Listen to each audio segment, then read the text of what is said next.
Muito boa noite, então, meus irmãos e minhas irmãs. Hoje, quarta-feira, 13 de março, até aqui o Senhor tem nos ajudado e estamos para aprender um pouco mais acerca da palavra do Senhor.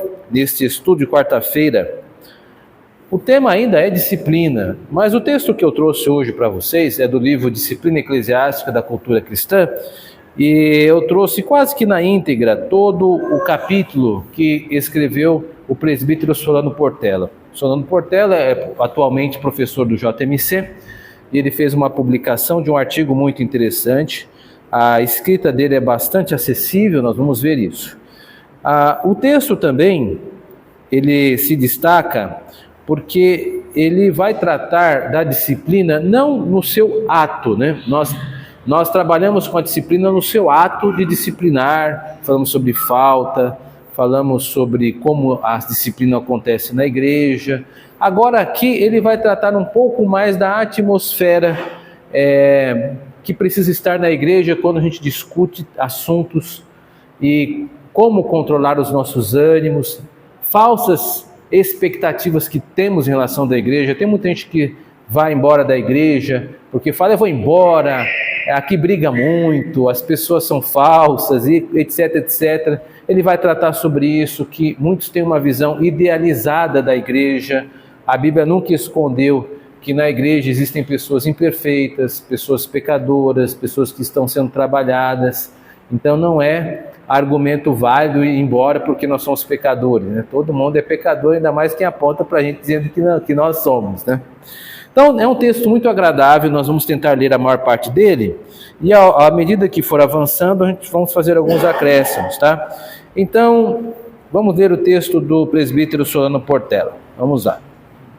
Vamos começar por um tópico, né? Ele tem uma introdução, mas eu vou deixar de lado, né? Eu só trouxe, inclusive, aqui, nestas laudas,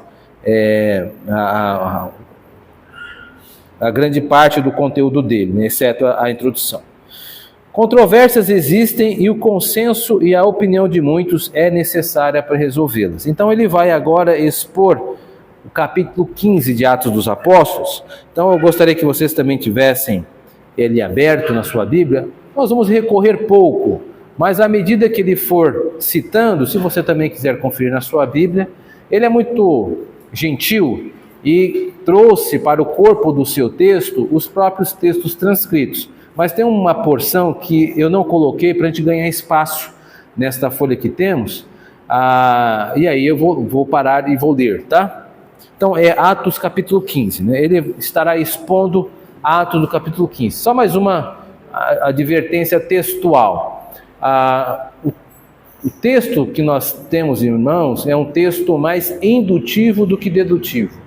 O que é dedutivo? Dedutivo é quando eu tenho uma tese, uma afirmação, uma asserção, uma proposição, eu afirmo alguma coisa e aí eu começo a comprovar. Vocês sabem como eu prego, geralmente eu trabalho assim, eu dou um título, olha, vamos ver isso, as 3 marcas da igreja, né? Primeira marca, tarará, tarará, isso é um estilo dedutivo, eu cantei, né? Como alguns dizem o que eu vou dizer, eu afirmei o que eu vou dizer, e aí você vai aguardar para ver se eu estou tendo um fundamento verossímil, se é interessante, se realmente faz sentido. O Solano é diferente, ele vai ser um texto mais indutivo. Então, no final, ele vai apresentar os pontos dele. Um vai estar no começo. É só para vocês não estranharem, então, tem uma forma um pouco diferente de lidar. Ele é dedutivo em um ponto, em outros ele é mais indutivo, tá? Ou seja, só no final ele vai dizer, ó, estou falando disso. Aí vai bater o martelo, tá bom? Então, vamos lá. Chama a atenção para as primeiras palavras do versículo 2, abre aspas, tendo havido da parte de Paulo e Barnabé contenda e não pequena discussão com eles, dado o caráter objetivo, acadêmico e direto da linguagem de Lucas, podemos imaginar a intensidade e inflamação do debate que ocorreu em torno destas questões. Que questões são essas? Então, em Atos 15, se você está com ele aberto, você verá que o verso 2, ele está, antes do verso 2 tem o verso 1 que diz o seguinte, alguns indivíduos que desceram da Judéia ensinavam aos irmãos se não vos circuncidardes, segundo o costume de Moisés, não podeis ser salvos. Bom, eles descendo da Judéia é uma expressão. Nós estamos aonde? Então, estamos na cidade, o texto em Atos 15 está na cidade de Antioquia da Síria. Antioquia da Síria tornou-se um polo de disseminação da palavra, porque houve a perseguição da igreja em Jerusalém e muitos tiveram que fugir. Então, na verdade, essas perseguições ocorreram em camadas. Primeiro, no capítulo 7 e 8, nós vemos uma perseguição da igreja gentílica, ou seja, não gentílica, mas dos judeus gregos, né? Então começam a ser perseguidos. Então há o martírio de Estevão, que é um judeu, mas ele é de fala grega. Você vê Felipe indo para os samaritanos. Então houve uma perseguição aos gregos, aos judeus gregos. Mais adiante começa a existir uma perseguição aos judeus naturais mesmo de Jerusalém. Aí Pedro é preso, se eu não me engano, no capítulo 12 de Atos. E aí começa, Tiago é morto, a espada. Então há uma série de eventos que vai configurar esta perseguição. E Antioquia acaba se transformando em um grande polo de disseminação. Muito bem, estão lá em Antioquia, ensinando a palavra de Deus. De repente desce alguns homens da Judéia, de Jerusalém, e falam: olha, vocês têm que se circuncidar, porque senão vocês não serão salvos. E aí o verso 2, né? Tendo havido da parte de Paulo e Barnabé contenda e não pequena discussão, ou seja, o tempo fechou. As pessoas Paulo ficou muito irritado com isso, Barnabé também ficou muito disposto, então eles começaram a debater sobre este assunto e ficou a discussão muito acalorada. É isso que está acontecendo. Então, o Solano vai dizer assim: o que desejo ressaltar é exatamente, dado o caráter objetivo acadêmico, direto à linguagem de Lucas, podemos imaginar a intensidade e a inflamação do debate que ocorreu em torno dessas questões. O que desejo ressaltar é exatamente este princípio. Então, o primeiro ponto do artigo dele é este: não é realista esperarmos a inexistência de controvérsias ou a ausência de diferenças de opiniões na igreja. Eu vou repetir: não é realista esperarmos a inexistência de controvérsias ou a ausência de diferenças de opiniões na igreja. A controvérsia vem, às vezes, com muita intensidade. Então, estar na igreja não significa que todos nós vamos concordar uns com os outros em tudo. Isso não acontece. E nem casamento acontece, né? Então, é muito irrealista nós acharmos que na igreja vai ter que estar sempre tudo redondinho. Não, vez por outra, alguém mais espinhento que o outro acaba tendo algum tipo de discussão, e a gente tem que passar por isso, não ficar escandalizado. Meu Deus, como é que fulano ou fulana se destemperou por isso? Isso não acontece. Nós somos pecadores, e vez por outra nós nos destemperamos também, né? A gente realmente espanta com o outro, não se espanta tanto conosco, mas nós também, como diriam alguns, nós não somos muito flor que se cheire, né? Basta alguém pisar no nosso calo que verá então uma outra pessoa. Então, às vezes alguém não estava muito bem preparado e acabou tendo um tipo de situação um pouco mais espinhenta, né? No caso aqui era uma questão doutrinária, mas eu estou dizendo que isso pode acontecer na igreja, às vezes não por questão doutrinária, mas por posicionamentos de um aqui e outro acolá. Mas voltando aqui ao texto, é necessário que tenhamos essa compreensão. Às vezes desenvolvemos uma visão utópica, idealista, do que seja a harmonia na igreja. Ao menor sinal de controvérsia, jogamos a toalha, abandonamos a expectativa de uma integração, de um trabalho conjunto, passamos a criticar mais e a trabalhar menos, passamos a nos sentir traídos, perdidos, desamparados, com a síndrome de Elias, só eu, Senhor, sobrei, né? Teremos muito maior possibilidade de promovermos a verdadeira harmonia se adotarmos uma postura realista.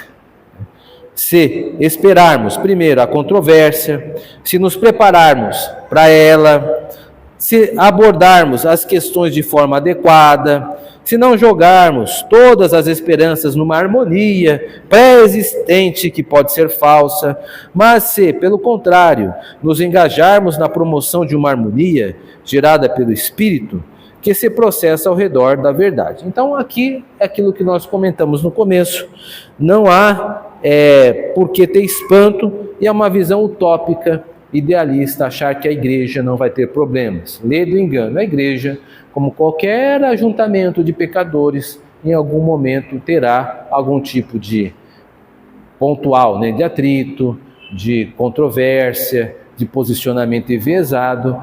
Isso irá nos testar. Então nós vamos tentar lidar, né, com essa controvérsia. Para isso nós vamos nos preparar para ela, que é o que estamos fazendo aqui hoje. Então agora, quando você vê uma discussão ou uma situação difícil na igreja, agora todos nós aqui já temos uma clara, opa, isso aí vai acontecer mesmo, está acontecendo agora, então a gente tem que se preparar para isso. Uma das possibilidades né, uma das melhores possibilidades é nós não aumentarmos o problema. Se nós conseguirmos fazer isso, olha, você resolveu 80% do problema. Se você conseguir não aumentar, olha, já é bastante. Se você fazer todo o problema quando chegar em você ficar menor, aí você fez um espetáculo. Porque infelizmente tem muitas pessoas que chegam e aumentam o problema. Chega, Osmar, tá vendo? Aconteceu isso e isso. Aí o Osmar, em vez de ser uma pessoa, estou só usando só por fictício, tá, Osmar? Osmar não é assim. O Osmar fala assim, eu já esperava por isso. Como isso demorou tanto, né? Já é de se esperar. Cria uma situação mais azeda ainda. Você não. Fulana falou, mas estava num dia ruim. Fulana falou, mas não leve tão a sério. Talvez isso tenha sido alguma coisa que você não viu direito. Vamos consultá-la em outro momento, quando a temperatura diminuir, e vamos tentar resolver essas arestas. Esse é o caminho da paz, é o caminho da pacificação. E não o caminho de jogar fogo, né? Piromaníaca, ficar jogando fogo nas coisas. Somos os bombeiros, que é o que ele está dizendo aqui. Na continuidade do versículo, lemos, ele está expondo ainda indutivamente. Resolveram que esses dois e alguns outros dentre eles subissem a Jerusalém aos apóstolos e presbíteros com respeito a esta questão. Peço que notem a gradação do consenso. Primeiro, após a realidade da controvérsia, da contenda, da não pequena discussão, diz o texto que resolveram. Quem resolveu? Paulo, Barnabé? Não, o texto diz que esses dois deveriam ir a Jerusalém. A narrativa, falando deles como destacadas a parte de um grupo, nos dá a nítida impressão de que a resolução aqui não foi pessoal. Ela já se constitui em um primeiro pronunciamento conciliar. A igreja resolve enviar os dois principais mestres e alguns outros dentre eles para tratar da questão. Notem que a harmonia pretendida não era a ausência de controvérsia, mas a predisposição de tratá-la adequadamente. Agora ele vai dar um princípio. O grande princípio aqui é que questões polêmicas devem ser tratadas com consenso. Líderes integrados representam o melhor foro para, sob orientação do Espírito, abordar e aclarar os ensinamentos de Deus. Somos, em muitas ocasiões, tentados a desprezar o conselho de muitos e a confiar em nosso próprio discernimento. Dentro da Igreja de Cristo, se traduz em uma falta de fé na ação do Espírito, como consolador e preservador da Igreja. O individualismo não promove integração. Mais grave ainda, o individualismo pode até dar a aparência de maior liderança ao que emprega, mas resultará em menor autoridade junto aos irmãos que aguardam de nossa parte o ensinamento seguro e consensual que procede do Espírito. O pecado sempre cobra pesados dividendos daqueles que se atrevem a realizar voos independentes, desprezando o consenso e o conselho dos irmãos. Então nós somos pessoas do consenso. Talvez em algum momento nós percamos também a paciência, haja vista que somos pecadores e pecadoras. Mas é sempre bom saber que nós temos pessoas ao nosso lado que podem dizer, ei, vamos ficar calmos, vamos tentar resolver o problema. Vai lá, lava o rosto, vamos tentar lidar com isso de uma outra perspectiva, uma vez que esse caminho que está tomando parece que não dará resultado. Então um raciocínio, a palavra branda, ela sempre desvia o furor. E aí a pessoa vai, ora a Deus, melhora, porque todos são crentes, né? E a gente vai trabalhar com isso. Então veja, aqui já o espírito da disciplina Aqui o texto ele está agindo de forma profilática. O que é profilática? Tem alguém de enfermagem aqui? Nossa irmã ali. Profilática, que são remédios profiláticos, ações profiláticas que antecipam a doença.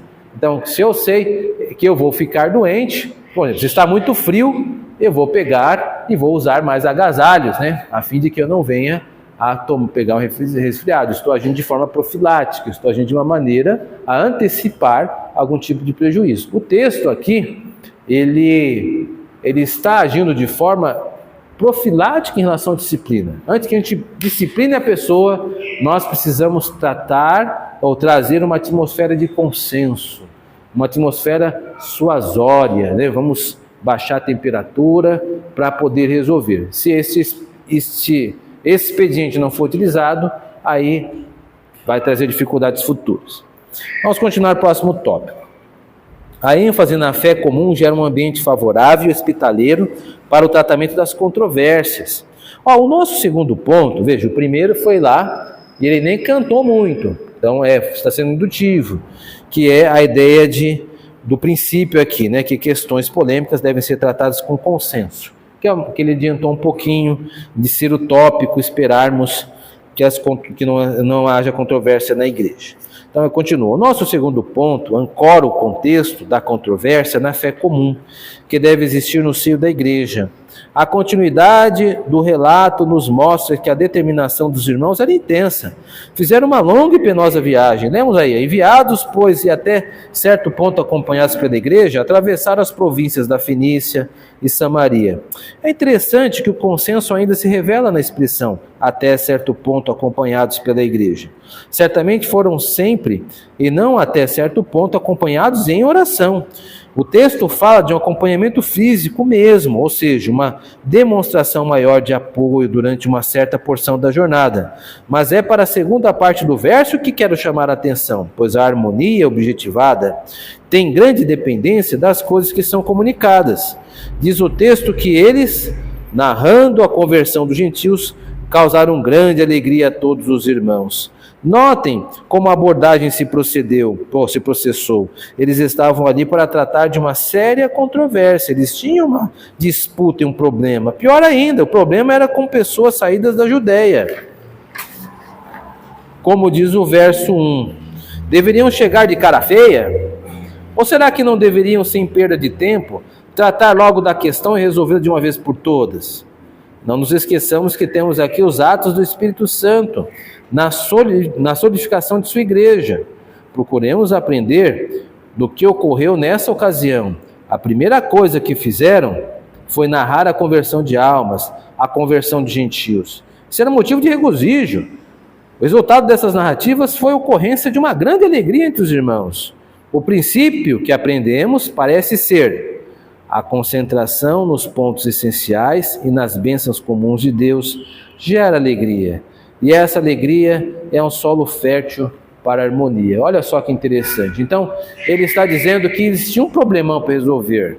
Mas mesmo um problema para resolver, não quer dizer que nós devemos esquecer das bênçãos que o Senhor tem concedido para a igreja. Então, nós nos concentramos muito nos problemas, na má formação de alguma situação, no dissenso, e esquecemos de ver as outras coisas que Deus tem nos abençoado de outras maneiras, né? E eles aqui citam a salvação das almas, né? Então isto vem primeiro do que resolver o problema, né?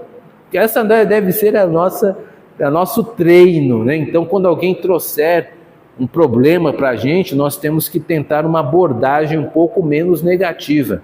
Ele vai dar uma aplicação agora nesse parágrafo, escutem só. Muitas vezes estamos nos esforçando para obter harmonia e para resolver controvérsias, mas nos esquecemos que ela é subproduto de uma série de passos prévios. Muitas vezes nos esmeramos em ser portadores de más notícias. Muitas vezes nos esquecemos das bênçãos de Deus no meio da controvérsia. Nossa visão é curta e não enxergamos aquilo que Deus já fez por nós e continua a fazer pelo seu reino. Esquecemos que a verdadeira unidade vem como consequência de uma visão e a abordagem correta das coisas de Deus. Então, olha só, quando a situação vir a azedar com alguém, né, você precisa ver o lado bom da coisa. Parece brincadeira, parece simplista, mas não é. Então, quando alguém vem, olha, eu vou dizer a você, fulano fez de novo, olha que situação desagradável. E calma, né? Vamos sentar, ver, graças a Deus o Senhor tem nos conduzido até aqui bem. Aconteceu esse episódio, mas quantos anos essa situação foi contornada, né? E hoje nós podemos resolver com outros áreas, né? Então, é celebrar outras formas do que se concentrar no delito. Isso nos ajuda a tirar a negatividade da situação, a redimir a situação. Ele continua. O verso 4 traz um detalhe adicional, mas ele não nos deveria passar despercebidos. Lemos: tendo eles chegado a Jerusalém, foram bem recebidos pela igreja, pelos apóstolos e pelos presbíteros. Relataram tudo o que Deus fizera com eles. Notem que além de, mais uma vez, darem o testemunho e relatarem as coisas que Deus havia operado no campo distante, o verso registra em 3 palavrinhas uma questão importantíssima: foram bem recebidos. A concórdia e a obtenção da unidade verdadeira é algo promovido por 2 lados. A necessidade de comunhão, a predisposição à seriedade no tratamento das coisas espirituais, a concentração da essência da fé, o reconhecimento do trabalho de Deus na transformação de vidas estava presente no grupo que se chegava à cidade. Por outro lado, foram alvo de hospitalidade, de boa acolhida, foram bem recebidos, como diz a palavra, por aqueles que os aguardavam. O princípio que aprendemos é exatamente esse: receber bem pavimenta o caminho para a harmonia, né? Como isso muda as coisas e molda os corações? A ação do Espírito. Temos nos apercebido da importância desse pequeno detalhe em nossos encontros? Temos sido formais, distantes? Como esperamos promover a verdadeira unidade se às vezes nem a educação básica do bom recebimento é praticada? Uma das coisas que ajuda muito, caso aconteça um problema e você se envolva nele, é você nunca perder a boa educação, nunca perder o respeito, não detratar, sempre estender a mão. Meus irmãos e irmãs, né? A situação, quando estiver ruim, você nunca pode negar apertar a mão do seu irmão ou da sua irmã. Isso não se faz. Isso demonstra obstinação, demonstra um coração empedernido. Por mais que a pessoa tenha lhe ofendido ou você sinta-se ofendida, você precisa sempre estender a mão. Por quê? Por um princípio muito simples. Nós éramos inimigos de Jesus Cristo. E se nós estamos aqui, é porque Ele estendeu a mão perfurada na cruz por nós muito antes de você oferecer para qualquer outra pessoa que talvez lhe tenha ofendido, tenha te dado algum tipo de situação difícil. Então a primeira regra é: seja educado, seja educada, seja receptivo, não leve para o lado da pessoalidade demais, ao ponto de que inviabilize até mesmo a boa educação. Bom dia, boa tarde, boa noite, como está? Está bem? Estou bem, obrigado. E a família são elementos, parecem simples, mas se você dispensar o uso deles, pode fazer a situação ficar muito pior. Então não há nenhuma dificuldade. Às vezes, no presbitério, nós temos discussões muito acaloradas, lá muito difíceis, mas temos sempre tido essa preocupação, e eu não vejo isso também nos irmãos de levar no lado pessoal, né? A cortesia, o respeito, o cumprimento, o estender a mão, né? Então é um treino, é uma coisa que a gente não pode fazer. Nunca vire a cara para alguém que venha a você e queira estar disposto a tratar de um assunto ou que possa promover um ambiente melhor. É o que o Solano Portela está dizendo. Continuando. Considere os passos necessários à solução da controvérsia, notando que começam com a precisa identificação da fonte e terminam com uma declaração consensual. O terceiro ponto, Veja, ele está dizendo, mas ele não afirmou os outros. São os dois princípios que nós vemos agora há pouco, tá? Então ele vai agora para o terceiro. O terceiro ponto diz respeito aos passos seguidos na resolução da controvérsia. No versículo 5, verificamos que a reunião começa a esquentar. O ensinamento original que havia gerado a necessidade do concílio começa a ser explicitado e os proponentes da mensagem controvertida passam ao ataque. O texto desse verso nos traz um dado adicional que não estava presente no primeiro versículo. Lá lemos que o ensino partia de alguns indivíduos que haviam descido da Judeia, mas aqui lemos: insurgiram-se, entretanto, alguns da seita dos fariseus que haviam crido, dizendo: é necessário circuncidá-los e determinar-lhes que observe a lei de Moisés. Deixe-me avisar, meus irmãos e irmãs, que houve um erro de colagem aqui. Então peço que você vire a folha e que o parágrafo está muito melhor na outra página, tá? Vira aí, que é o mesmo parágrafo anterior, mas eu acabei colando 2 vezes. Eu pequei pelo excesso do que pela falta. Então, mas um pecado aqui. Mas está aqui, esse parágrafo está melhor.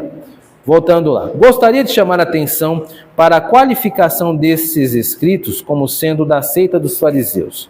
Logo a seguir, temos a expressão que haviam crido. Eles não eram perturbadores apenas. Eles não estavam querendo simplesmente deturpar o evangelho para destruir os esforços dos apóstolos. A palavra é clara quando os identifica como crentes. Mas nem por isso estavam ensinando o que era certo, nem praticando o evangelho em sua pureza. Isso nos leva ao aprendizado de um outro princípio. Quando confrontamos controvérsias e procuramos resolvê-las, que é a falta de harmonia doutrinária e de opinião vem não necessariamente dos descrentes, mas dos que são da casa. Olha que legal. Crente briga. Crente é afirmativo ali, severa, como os da seita dos fariseus que haviam crido. Eles são acalorados, mas são crentes. Então você quer um texto mais claro para mostrar que tem crentes que às vezes acabam passando um pouquinho do ponto? Aqui está o caso desse. Com frequência somos acusados de estarmos questionando a crença daqueles com os quais discordamos, de estarmos julgando o que não podemos julgar. Creio que devemos aprender que o erro subsiste dentro de nós, dentro dos evangelhos, ou sendo mais específico, dentro da nossa igreja, dentro dos evangélicos, perdão. Questioná-lo, arguí-lo, identificá-lo, não significa promovermos desassociação, difamação, ou estarmos lutando contra a harmonia e unidade que deveria existir. A harmonia verdadeira nunca se processa pela convivência com o erro. O amor verdadeiro acha a forma correta de apontar o erro, no sentido de corrigi-lo, de atrair para si o que está em falta para com Deus e para com a sua igreja. No desenrolar do texto e dos debates, vemos como está sendo gerada a harmonia, como a controvérsia está sendo abordada e resolvida, mas ela não se processa num vácuo. Notem que essa reunião dos apóstolos e dos presbíteros para examinar a questão, como se chegou a uma posição harmônica. Então, daqui a pouco a gente vem nisso. Mas veja só, nenhum parágrafo que eu li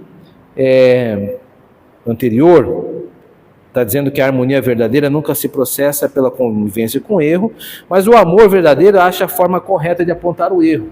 Existem maneiras de abordar o erro. Então você está vendo alguém fazer alguma coisa errada. Ah não, eu tenho que falar. Vou falar agora. Calma, talvez não seja o momento. Talvez a pessoa não esteja errando por dolo. O que é dolo? Dolo é quando alguém fala assim, eu vou errar com muito prazer. Aí é diferente. Então a pessoa está agindo de má fé. Mas às vezes são crentes que estão agindo de forma mais culposa. Eles estão responsáveis pelo erro, mas este erro não é voluntário, não é algo deliberado, é algo que ele está fazendo sem muita clareza. Então o tratamento tem que ser diferente. Por exemplo, eu estou aqui na igreja, já vai para 9 anos. Tem alguns momentos que um ou outro cometeu um descompasso. Então não posso simplesmente ir lá falar com a pessoa diretamente. Às vezes é um descompasso pontual.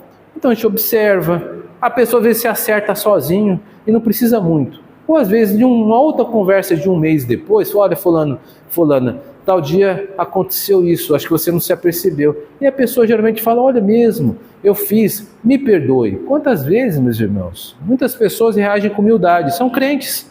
Então nem todo irmão, nem toda irmã erra de uma forma propositada.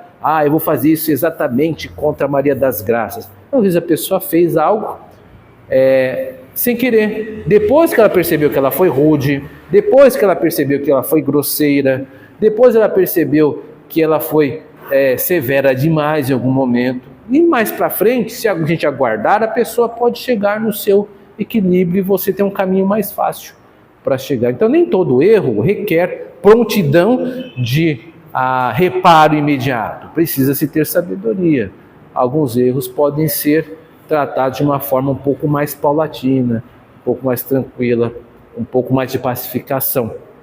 Aqui no caso, era uma discussão de assunto. Ali, eles foram chamados para julgar um caso, eles tinham que tratar ali mesmo.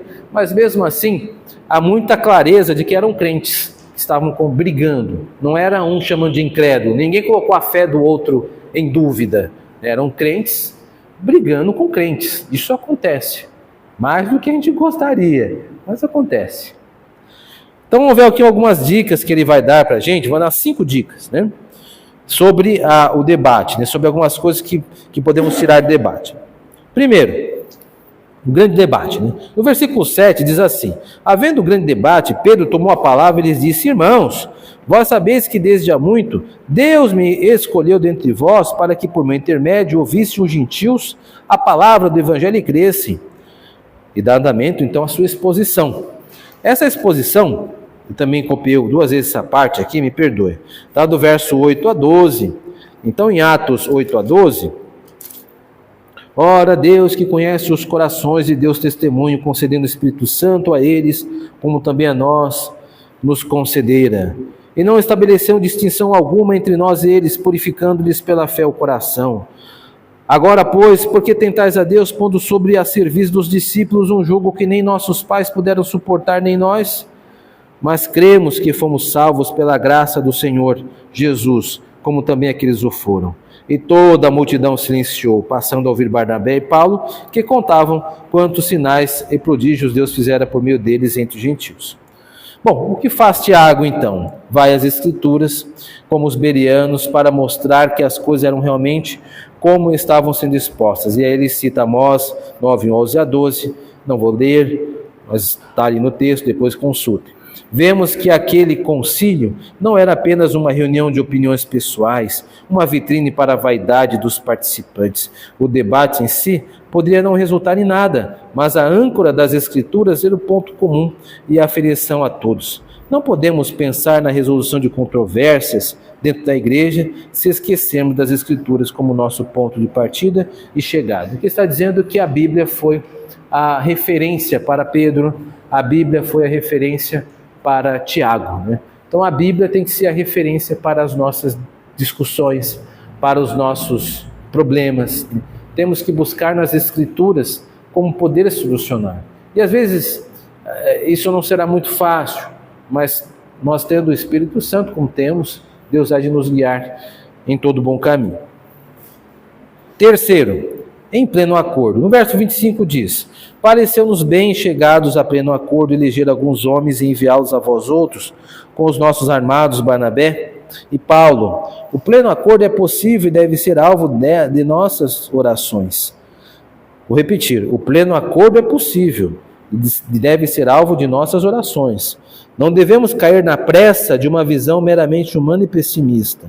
Nosso Deus é o Deus Todo-Poderoso, que opera maravilhas. Jesus nos disse que as portas do inferno não haveriam de prevalecer sobre a igreja. Isso significa que a manutenção do testemunho, da harmonia e da unidade não são situações utópicas e inacessíveis, mas perfeitamente atingíveis sob a divina providência. Então, tem jeito, né? Se aconteceu na igreja um problema, outro, dá para resolver.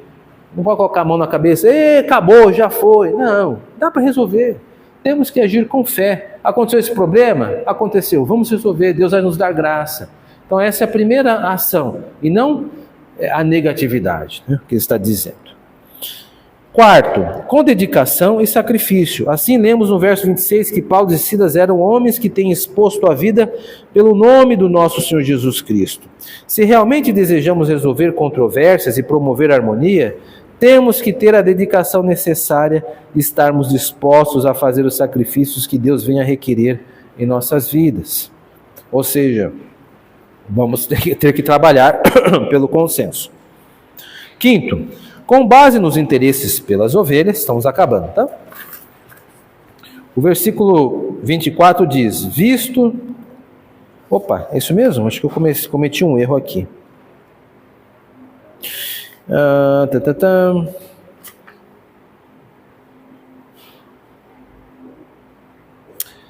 Eu vou pular esse parágrafo do versículo 24 que estou lendo aqui, porque eu acho que ele ficou deslocado, tá?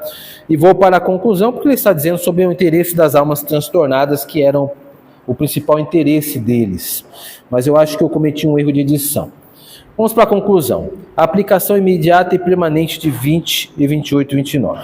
A verdadeira harmonia gerada no meio da controvérsia por homens dedicados ao seu ministério, desejosos de extrair da palavra de Deus o verdadeiro ensinamento necessário às ovelhas, dirige-se tanto às questões imediatas quanto às permanentes. Ou seja, ela se reflete na contextualização das diretrizes divinas, que abrange tanto as coisas temporais quanto as questões eternas. O que significa isso? Ele está colocando duas frentes aí, ensinamentos imediatos e permanentes. Ele vai explicar mais adiante agora. Acho importante a resolução integrada tomada neste concílio, registrada nos versículos 20, 28 e 29. Mas escrever-lhes que se abstenham das contaminações dos ídolos, bem como das relações sexuais ilícitas, da carne de animais sufocados e do sangue. E, pois pareceu bem ao Espírito Santo e a nós não vos impor maior encargo além destas coisas essenciais, que vos abstenhais das coisas sacrificadas a ídolos, bem como do sangue da carne, de animais sufocados e das relações sexuais ilícitas. Destas coisas fareis bens e vos guardais. Então aqui nós vamos ver as resoluções imediatas e as permanentes. Aparentemente a resolução mistura coisas heterogêneas, quer dizer, diferentes, de diferente relevância. Carne sacrificada aos ídolos de animais mortos, sem a sangria característica da lei levítica, e sobre a promiscuidade. Relações sexuais ilícitas, pornografia. Mas não é esse o caso. Eles estavam, na realidade, se dirigindo tanto às questões de costume da época, quanto às questões morais permanentes. Então existe um olhar imediato para o problema. Ambas representam indagações legítimas dos fiéis e problemas confrontados pela igreja. Essa é também a nossa responsabilidade em nossa igreja. Quer como líderes, quer como membros, temos que estar empenhados em fornecer aos irmãos as respostas que eles precisam para as questões que estão a transtornar as suas almas, tanto as transitórias, relativas aos costumes, como as morais, de caráter permanente. Tais respostas devemos àqueles que nos procurarem, ao que Deus colocar em nossos caminhos. Não podemos fugir dessas responsabilidades. Então o que ele está dizendo é que um problema, por vezes, ele é multifacetado. Que é isso? Existem questões que estão presentes e são urgentes para que possamos resolver. Mas elas também têm um fundo moral e que a sua resolução, às vezes, está mais adiante ou um panorama maior. Então, por exemplo, nós podemos encontrar uma situação de um problema no trabalho. Você está enfrentando dificuldades com o seu chefe ou com uma pessoa aqui da tua equipe. Então você precisa lidar com isso sempre olhando para o momento imediato, mas também para as implicações que isso pode ter no futuro. Então você vai continuar nesse emprego? Como está o seu testemunho aqui? Qual é a subsistência da sua família em relação a isso? Você não pode simplesmente chutar tudo para cima. Então, isso existem implicações. Entretanto, existem questões que podem ser resolvidas de uma maneira mais direta. Tratar com esta pessoa e tentar resolver qual é o problema. Se não conseguir, usar uma mediação com um colega ou com outro chefe para poder tentar resolver. Se é com o chefe, então a situação vai ficar mais difícil. Mas, enfim, um problema geralmente não tem só as questões imediatas, Eles têm também questões que podem envolver uma moralidade em aspectos maiores, a dependência da sua família, a pressão de você querer sair, mas não poder, porque você sustenta uma casa. Então não é tão simples assim, né? Os versículos 30 e 33 encerram a narrativa da reunião. Temos então o resultado do encontro e o relato maior aos irmãos das igrejas representadas. Temos novo registro de grande alegria pela resolução da controvérsia. Nossa oração é que possamos mesmos, com muita controvérsia, desenvolvermos o tipo de harmonia que nos faça dizer como eles: pareceu-nos bem a nós o Espírito Santo. Assim fazendo, com certeza, estaremos evitando muitos problemas de disciplina que poderiam aflorar, e se as controvérsias continuarem a proliferar, e se a doutrina falsa continuar a ser propagada. Com essa abordagem positiva, estaremos estimulando a verdadeira disciplina preventiva. Olha que legal, disciplina preventiva.